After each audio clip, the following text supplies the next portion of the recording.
How you doing? This is Mike T, and I just finished watching Unsung's Crystal Waters. My review. Wow. Let's get it a little bit in focus. First off, I was surprised that Crystal Waters was unsung. I always thought that she contributed to music and that she was still out there. Totally surprised. Well, here's my review for the episode of Unsung about Crystal Waters on TV1. I wanted to say her story was an excellent story. I just didn't know the backside of Crystal Waters. Wow. But with Crystal, first off, Crystal, I would like to say thank you. Because in 1991, when Gypsy Woman was released, I was in college, my first year of college. And college also equates to going to the clubs. And also, I'm in Chicago, baby, so it's a house town. Oh, the good old days. The good old days. Gypsy Woman. I, just, especially coming from so many areas that are in the city. There were so many gypsy women on those corners. And I knew what she was talking about when I first heard it. But it was just to hear that message and to be able to dance, I understood exactly where you were coming from. I just, taking me back to the clubs. Oh, so many different clubs that are no longer around. And the main one, the Warehouse, which was known for the house heads, the house music. Oh, if you feel me and you went to the Warehouse, and put it in the comments and say I went to the Warehouse, because Crystal Waters was a staple at the Warehouse. Her records always played, from Gypsy Woman to Making Happy, and especially 100%. I always felt that Crystal Waters, she was one of those artists. I always compared her to Donna Summer, because Donna Summer did the sexual expression over a driving beat, which some would say disco. You see the coincidence? Deep House is disco, elements of disco.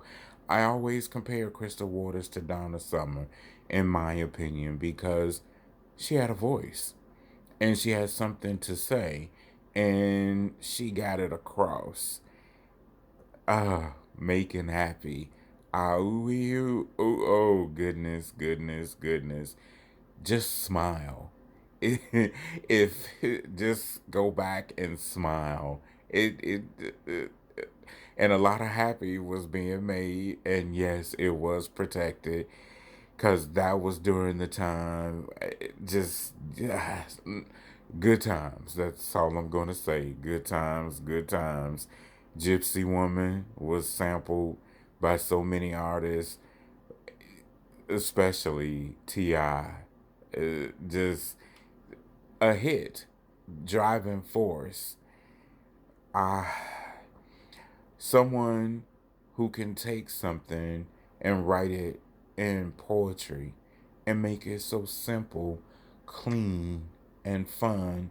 Thank you, Crystal. I do remember seeing the episode of Living Color where they did a spoof on her. And I thought that was so wrong. But it was a debate after that. And I was on Crystal's side. I said that all of her songs had something to say and they had messages. So how could they say those horrible things about her? But then I had to look at it. You're haters because you're watching and you had to mimic her in order to get attention. So yeah, Crystal, when I saw that on Living Color, I knew that you made it. I just knew it. Wow, I'm still thinking about the good old days in the clubs. But when 100% was released, the 100% Pure Love, which was in 1994, I knew the guy, Michael, the choreographer. I totally forgot that he was in the video. I didn't know he choreographed the video. And I thought that was so cool because I still call him Omar. He's always going to be Omar, especially from The Wire, one of my favorite series. Unfortunately, during that time, especially my college years, it was always about the music. So I relied more on radio and what was playing inside of the clubs or word of mouth. I didn't really have time to watch the music videos, so I was highly impressed to see the images or the clips or footage of her performing some of those songs and also the video clips. So as I've gotten older, I didn't remember some of the videos to the songs, so it was a possibility. I did do a lot of studying, and yeah, I did a lot of partying too. That's why I said it was the good old days. And I just wanted to let you know that 100% at that time was my personal theme song. I always believed in you give 100% and you're going to give back 100%. Look for nothing more or nothing less. So, one of the powerhouses behind the force of dance music. Just wow, incredible story. Also, when her father passed, the strength. So I understand those shoes when you walk in those shoes when a loved one passes away. And I was really surprised about how, well, no, the music business is snakes and spiders and all the rest of that are out there. But they should have let her fly because I always knew that she had more power in her voice. And especially from the second album, you can hear it. And like, I did like the Ghetto Day song. And I thought that was so cool. And I just felt, and I always hate when record companies put an artist in the box and they just expect for them to stay in the same wrapping paper. But you can have the same box, but sometimes you can change the paper. But I just wanted to say to TV1, thank you for the powerful story on Crystal Waters. Her music, timeless. One of my favorite artists. I just didn't know that she was unsung. I always knew that she was still around. And hey, Crystal, if you see this, can you send me some of the thing for my beard? I like to try a little bit of that boy face because I still got it. But I wanted to thank you, Crystal, for your contribution to the dance music. So many great memories, so many great messages.